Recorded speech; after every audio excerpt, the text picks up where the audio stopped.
किनले रही धमाका सड़िया यारा बजरिया जाई के फरला हो राजा जी सड़िया एड़िया से दबाई के फरला हो राजा जी सड़िया एड़िया से दबाई के फरला हो राजा जी। नया मोबाइल नया चार्जर किन दिही ये राजा जी रौरे से बतियाइब न कि हो तो भोरे हम फोनवा लगाइब रौरे से बतियाइब न।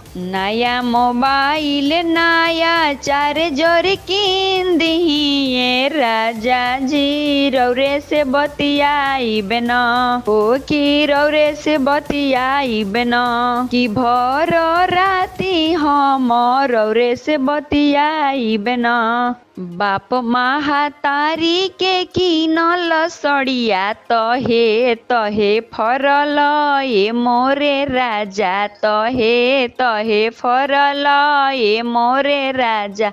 भाई भौजाई के पोसल दहिया नसे नसे तुरल ए मोरे राजा नसे नसे तुरल ए मोरे राजा तहे तहे तुरल ए मोरे राजा।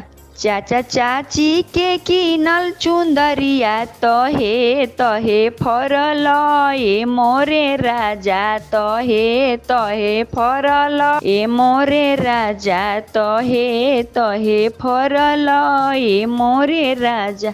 भाई भौजाई के पोसल शरीरवा नसे नसे तुरल ए मोरे राजा नसे नसे तुरल ए मोरे राजा।